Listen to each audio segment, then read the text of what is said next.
Tollywood star hero Pawan Kalyan, director Sujeeth కాంబోలో తెరకెక్కుతున్న latest movie 'OG'. So, ఈ డీవీవీ ఎంటర్టైన్మెంట్స్ పతాకంపై డీవీవీ దాని అయితే ఈ మూవీని నిర్మిస్తున్నారు. ఇక ఇందులో ప్రియాంక అరుళ్ మోహన్ హీరోయిన్గా అయితే నటిస్తుండగా, అర్జున్ దాస్, శ్రీయారెడ్డి, ఇమ్రాన్ హష్మి కీలక పాత్రలో కనిపిస్తారు. ఇప్పటికీ 'ఓజీ' సినిమా నుంచి విడుదలైన అప్డేట్స్ అన్ని పవర్ స్టార్ అభిమానుల అంచనాలను అయితే పెంచేసింది. సో, ఫైనల్గా ఒక క్రేజీ అప్డేట్ అయితే ఇచ్చారు. ఆ అప్డేట్ ఏంటో తెలుసుకునే ముందు ఎవరైతే మన ఛానల్ కొత్తవారు చూస్తున్నారో తప్పకుండా మూవీ అప్డేట్స్ కోసం మన ఛానల్ తప్పకుండా సబ్స్క్రైబ్ అయితే చేసుకోండి. ఇక టాపిక్లోకి వెళ్ళిపోదాం.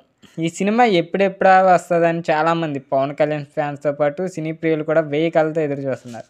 ఈ నేపథ్యంలో ఈ మూవీకి సంబంధించిన ఒక న్యూస్ సోషల్ మీడియాలో చక్కర్లు కొడుతుంది.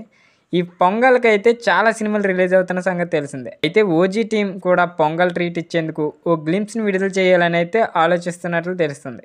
ఇప్పటికే ఈ గ్లిప్స్కి సంబంధించిన వర్క్ పూర్తయినట్లయితే సమాచారం వచ్చింది. ఇక ఈ గ్లిప్స్ నిడివి వచ్చేసి 1 minute 39 seconds అయితే ఉన్నట్లు టాక్ అనిపిస్తుంది.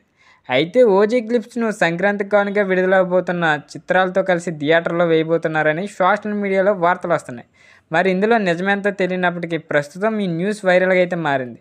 ఇక ఈ వార్త విన్న తర్వాత పవర్ స్టార్ ఫ్యాన్స్ అయితే ఎగిరి గంతేస్తున్నారు. సో, నిజంగా ఇది గనక రిలీజ్ చేస్తే దీని గురించి అయినా చాలామంది ఫ్యాన్స్ అయితే థియేటర్స్కి వెళ్ళి ఈ సంక్రాంతికి రిలీజ్ అయ్యే సినిమాలు ఉన్నాయి కదా, వాటిలో ఏదో ఒకటి చూస్తూనే ఉంటారు. సో, ఖచ్చితంగా అయితే ఫ్యాన్స్కి ఇది పెద్ద ట్రీట్ అనే చెప్పొచ్చు పొంగల్కి. సో, చూద్దాం మరి ఒకవేళ థియేటర్లో వదులుతారా, లేకపోతే సోషల్ మీడియా ప్లాట్ఫామ్ యూట్యూబ్లో వదులుతారా చూద్దాం. సో, ఈ అప్డేట్ నచ్చినట్లయితే తప్పకుండా లైక్ చేయండి. పవర్ స్టార్ ఫ్యాన్స్ ఎవరైనా ఉంటే మన ఛానల్ తప్పకుండా సబ్స్క్రైబ్ అయితే చేసుకోండి.